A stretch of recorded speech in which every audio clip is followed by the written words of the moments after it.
I think people are starting to wake up to this fact that really, we need to start cleaning up the shit now. Enough of this political mumbo jumbo nonsense because it's irrelevant.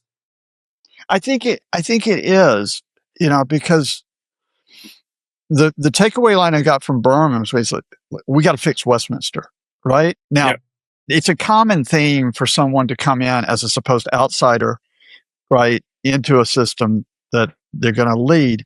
I've seen it in the US, seen it in the UK, I've seen it in Europe. Now, Andy Burnham, of course, was a consummate insider, in the early part of his career as an Tony MP, Blair, no less.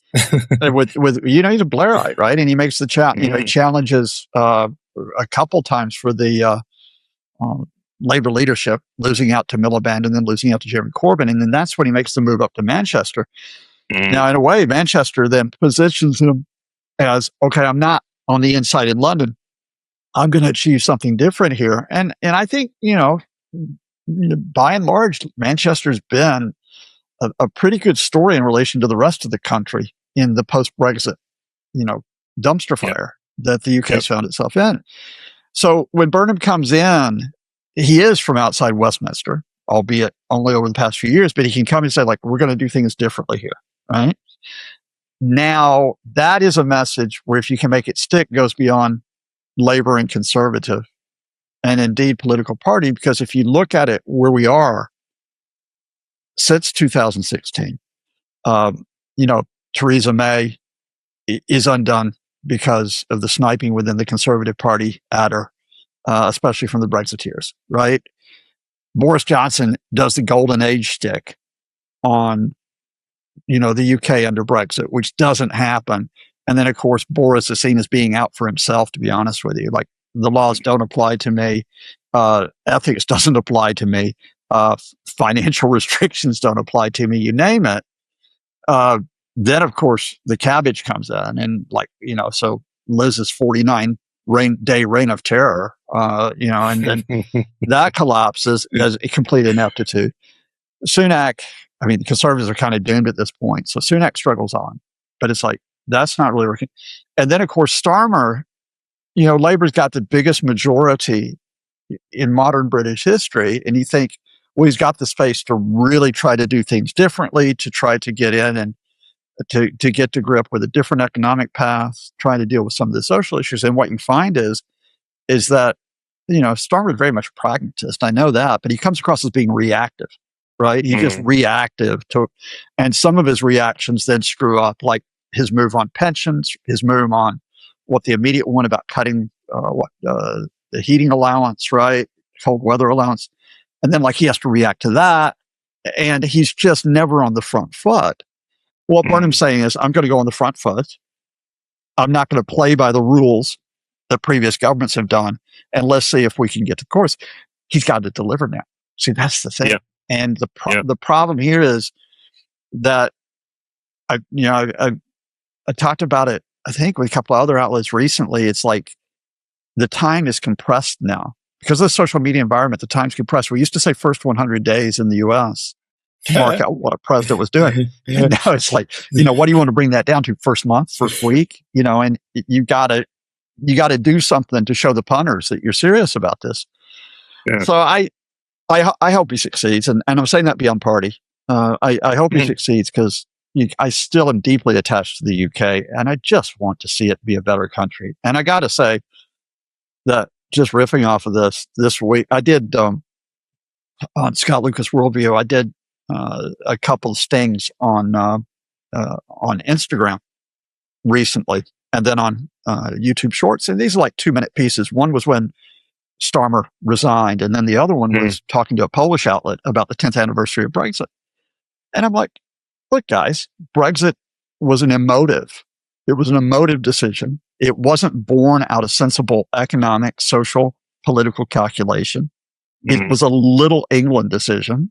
And I say that knowing what the results were on the referendum from Wales, Scotland, and Northern Ireland, right? It was very much this little England, this idea that we don't need Europe. We can be great like we used to. And it kicked you in the teeth. I'm sorry. You all get kicked in the teeth. And the reason why I'm telling this story is not to big up my analysis. It is what it is. It's just the reaction you get. And the reaction is And these are going to be some of my most watched videos because everybody coming in and say, you America, what the hell are you talking about? I'm like, well, I'm a UK citizen. You America, what the hell are you talking about? You don't know. The UK is doing great. We're doing greater than Germany and France and the European Union. We're just doing great. I'm going, yeah, okay, well, there's fantasy and there's reality, boys and girls. And then it's like, and it's like, oh, yeah, and we left the Europe to be sovereign. I'm going, when were you not sovereign, jokers? Yeah. You were sovereign while you were in the EU. And now what you've done is, under your supposed new sovereignty, you basically hobbled yourself. And that's the type of, I don't know how much that loud, fact-free Brexiteer voice is still there. We could have a real discussion on where the Reform Party is now. My good friend Hassan Patel just published a great piece for me on EA Worldview about it. He thinks they've peaked. I'm hoping he's right. I'm not sure how much of this blinkered Brexit view is representative of the country, but Burnham's still going to have to deal with it. He's still going to have to deal with folks, because what happened with Brexit is this is why they're really stung. Having bought into the idea that little England is going to rule the world in some fancy, what happens is when they get kicked in the teeth by the economic reality, they doubled down on this. And the guys who got them into this mess doubled down on it. And that includes 5 million quid Nigel Farage. So 5 million quid Farage comes out and saying, oh, it's because we didn't do Brexit the right way. We didn't do Brexit the right way. And never once has he said, what would have been the right way to do Brexit, Nigel? What would have been tell me the manufacturing policy, the investment policy, the trade policy, the foreign policy. Tell me, no, we just didn't do Brexit the right way. And it's like if I go up here and I go into the hallway and I take that vase that my wife really likes and I throw it onto the ground and it shatters and it's completely broken. And she starts shouting at me and I go, well, look, it's because you didn't, that vase wasn't put together the right way. Don't blame me, don't blame me for breaking it. It was your fault. And that's where these folks still are. And by that, I don't think the conservatives are there now. I think under Kimmy Badenoch, I think they realize Brexit's a giant screw up. They won't say that publicly. I think they realize it. Lib Dems, of course, have always been towards Remain. I think Green has always been towards Remain. So where you're dealing with this now is, politically, you're dealing this with reform as being when they're not doing their race baiting, it's reform that's still who needs Europe? Fly the England flag, whatever. But they don't have a sensible policy to back this up. They haven't got a damn clue what they want to do. Yeah, I mean, they're following the point you made in our last discussion. It's just all a spectacle, kind of like MAGA-like spectacle. And the one statement that Burnham said that I thought, you know what? I think he's the first politician who said it publicly like that the problem we have in the UK that we talk too much and we do too little. And I'm like, yes, 100%. We talk too much. I remember, I can't remember if I did it on a podcast or in an event somewhere. I said, quite rudely, but I will never apologize for that. You know me. Where I said, I think for the UK really needs to shut the fuck up right now. Really get its head out of its ass and smell the real coffee, right? The world is changing. Everything is different. We need to act. None of the other politicians have done that. I personally know politicians, backbenchers at Labour, who are kind of saying the same thing. But they're hidden. The media doesn't want to talk to them, etc. I see them as the good guys, I guess. Hence, they're not in cabinet. So the fact that Burnham said that as an upcoming prime minister, I think that's a good thing. Which means now he absolutely must deliver, or he will absolutely destroy the Labour Party. I mean, the reputation of the Labour Party will be dead in the waters. Yeah, but what does it mean to act? See, that's going to be the key thing here. Exactly. Because one of the first things the media will do, and it's just the nature of the media, is they'll come in and they'll look at whether there's going to be who's in, who's out of the Burnham cabinet. So you're going to get all this personality politics rubbish that's going to come in, right? The media is going to be looking for immediate challenges and holes and problems and so on.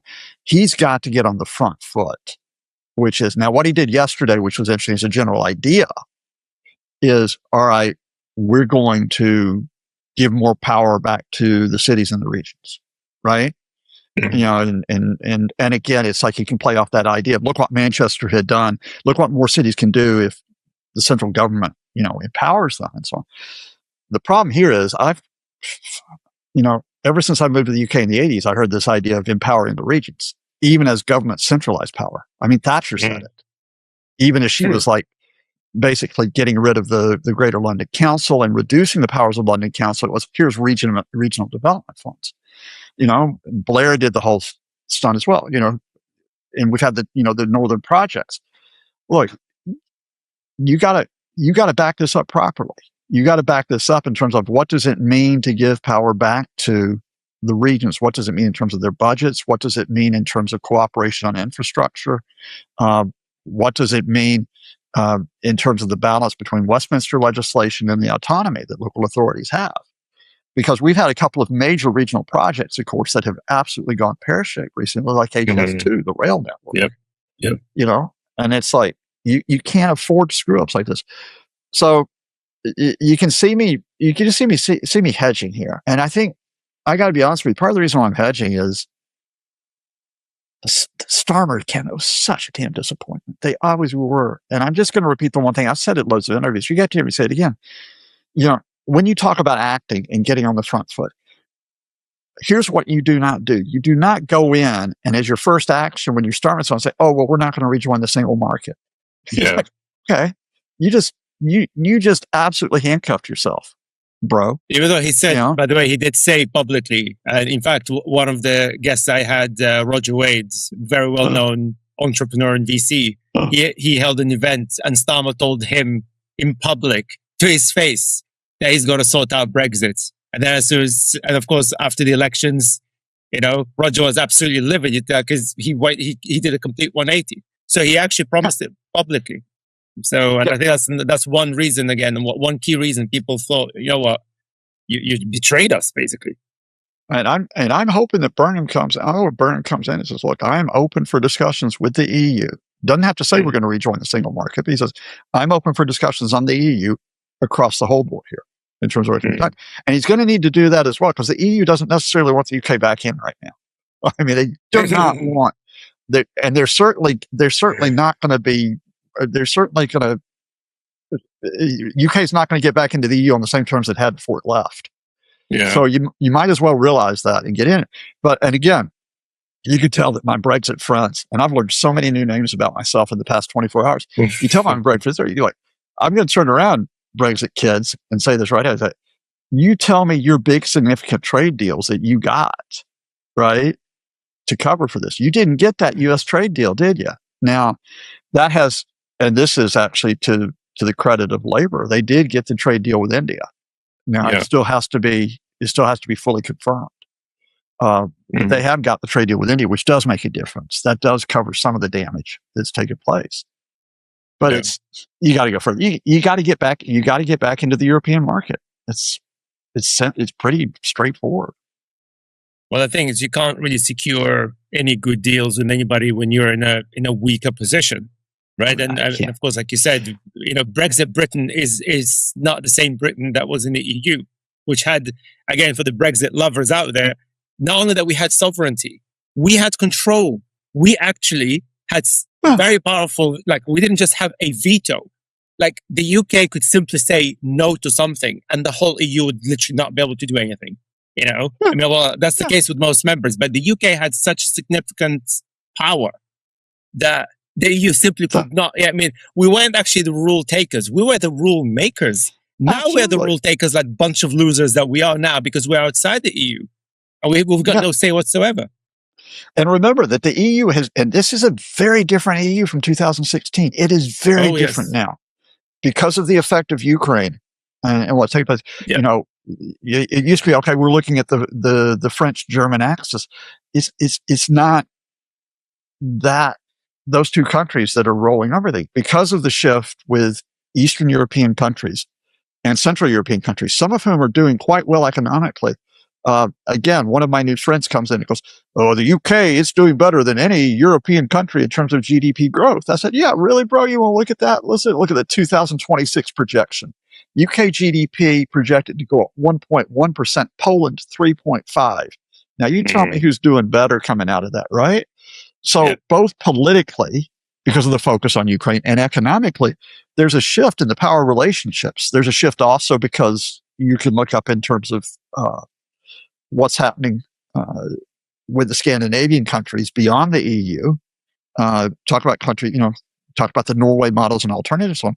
But the very fact that you've got Sweden and Finland coming in and joining NATO means that you've changed the military dynamic in Europe as well. Yeah.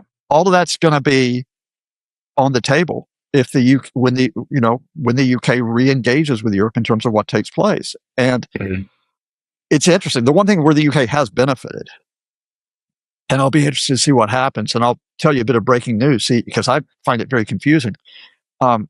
Ursula von der Leyen announces the 800 billion euro investment in defense production and investment. Now, there's a lot of UK firms about that are involved in that sector that can benefit. But then the UK makes a complete hash. Labour makes a complete hash of the defense investment review in terms of what it's going to do with defense.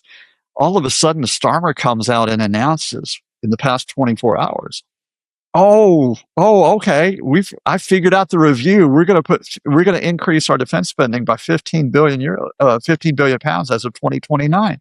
I'm going, why the hell didn't you say that a few weeks ago before John Healey refined as defense secretary? What were you playing at, son? So he may have given Burnham something helpfully here in terms of the fact that the UK looks like it's getting its act together on defense, which puts it in good with Europe. But I got to bring this all back around. You put more money into defense. Where are you getting it from? Exactly. If you still got a hole in government revenues because of Brexit, where are you getting that money from? Folks, we'll see. Yeah, exactly. And all the promises that Burnham made as well, they'll need a lot of extra cash. Again, where is that coming from? And I think because, of course, I remember the referendum very clearly. I mean, the Remain campaign was such a crap campaign, because they weren't saying the benefits, right? Like they were saying what would happen if we were to leave the EU, but rather they should have actually highlighted how the UK is actually benefiting and why the UK is in the better place being an EU member. And I think right now, again, Burnham has the opportunity of a lifetime to actually showcase, to say, hey, look, you guys, as in, British voters, you see that we're broke. Well, guess what? I've got a way for us to make a lot of money as a country, right? To generate revenue that helps us pay for the defense, helps us pay for the council housing that he promised that he wants to start building again for the first time since Thatcher. So if he actually shows that the only way we can get this cash is by being in the EU. And I mean, you have to be an idiot to say, well, actually, no, we don't want that. Well, okay, so stay broke, Yeah. And I think it's his only option. I got to be honest with you, because of the fact, okay, exactly. I know we still got 3 years, just under, but look, the economic issue isn't going to go away. There's not like, it's not like Boris's magic money tree rubbish. And I know it was originally said about Corbyn, but it was Boris that really played up the idea. Oh yeah, pots of gold just falling on our heads because of Brexit. That ain't the way it happened. So you have got to engage with this, because otherwise, what's happened here is that power has become a poison chalice. Whichever party comes into power is just going to be saddled with this economic issue. And indeed, I can remember that while I was hoping against hope it would get better, I remember thinking that back in 24, which is, all right, Labour, you got a 400 plus majority in the Commons, but you just got handed this economy, folks. And if you don't do something big and different, you just watch yourself be, slowly that power is going to ebb away, which is where we are now. Now, I'd love to see Starmer do this as well. I'd love to see Burnham do this as well. And especially with Shabana Mahmood, our good, right labor minister. And everything. I'd love to see Burnham come and say, look, you want to deal with the issue of immigration and so on. You want to deal with refugees and such. We need to get back to border cooperation with Europe. And border cooperation with Europe is not some ad hoc arrangement with the French over the channel. border cooperation with Europe is to talk about getting back into the institutions that the UK was in before 2020, which did handle border security. And and I just happen to say this because every time now we now make vacation plans, we've got to look at how many folks, from the UK are on the flight to calculate how long we're going to have to queue up when we come back in through passport checks. Just because all you Brits keep complicated it for the rest of us. By pulling out. Yeah, exactly. Yeah. Well, let's hope so, because I think really the only way, I mean, he obviously started doing this messaging that is all about hope, fixing the country, etc. And I think this goes back to my point that I think he should do exact opposite of what the Remain campaigners have done. So instead of being which is actually the mistake I think that Starmer made when he was elected, that he said, "Oh, we're in a really bad place. The economy is terrible. The Tories destroyed everything." Okay, so what are you going to do about it? That's the way he failed. So perhaps now, I think, if anybody from Labour is listening, right, please, make sure that you actually push the right messages. Say, look, you guys are worried about immigration. Well, guess what? Being in the EU will allow us to control that. There'll be no boats, right? We never had any boats issues when we were in the EU. That tells you something, right? If you want more money, EU. If you want opportunities, etc. Highlight how many businesses shut down as a direct result of Brexit. That's a lot of businesses. Highlight the fact that the UK lost, on average, I can't remember, there's a crazy figure that in the last, since we actually left, which is was it 2020? 2021? The official. 2020 we formally came out. Yeah. 2020, yeah, exactly. Came out 2020. Exactly. The UK almost lost £1 trillion worth of GDP in total. Yeah. I mean, that's crazy. Yeah, absolutely crazy. You highlight these things and people listen. Yeah. Before we talk Iran, you remember Monty Python and Monty Python's Life of Brian, right? Oh, yes, I love it. Okay, so you remember what is it, the People's Front of Judea or the People's Front? Going, what have the Romans ever done for us? Whatever. It's like, Labor do the same thing. Well, yeah, what did Europe do for you? Well, there was cooperation in education, which I personally benefited from, between higher education institutions. Cooperation in research. Yeah, that was pretty important. Cooperation in regional development funds, a lot of which came from the EU.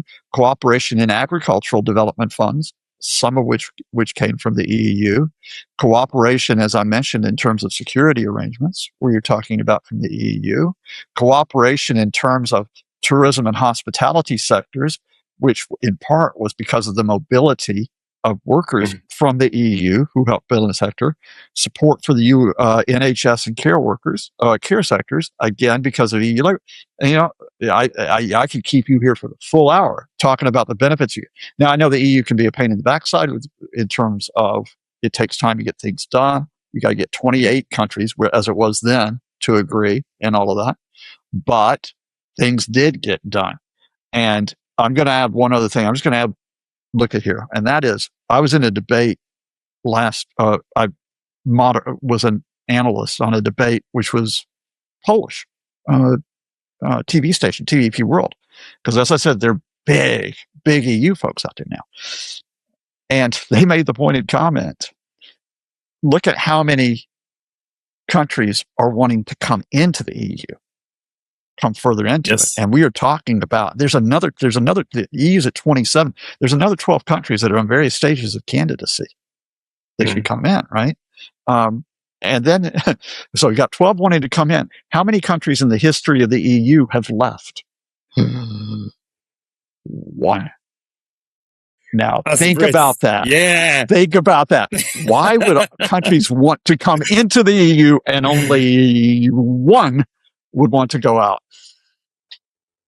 Yeah, it tells you something. Yeah. Well, in the eyes of some, that means you're an outlier. Therefore, you're a genius. But there's also an outlier that you're a jackass. It's like they're both outliers. So unfortunately, look, and again, we have to talk to Iran. So basically, I'm going to take, because this stuff, look, I'm going to take you back to 2016. The one thing that stuck in my head, and it's like, okay, you guys are going to go down this path. It's when Farage stands up. This is our Independence Day. This is our Independence Day. And I'm going, no way, son. Independence Day was July the 4th, and that's coming up real soon, and that was in 1776. Don't you take that away from us. The idea that this is Independence Day, and no, it's not like the movie either, where you're going to wind up triumphant at the end. You pumped up 5 million quid guy, and I think it's appropriate. I think it's appropriate now that Nigel's gotten 5 million from cryptocurrency, Christopher Harborn, because it's like Brexit is just basically like the cryptocurrency of international politics, that somehow from some harebrained scheme that you cooked up inside your tiny head, right? You think everybody's going to benefit when there are going to be a few that benefit at the very top, and everybody else is going to get taken as a sucker. Hi, I'm Scott Lucas. Thank you so much for watching. If you like what you see, subscribe, spread the word, send ideas.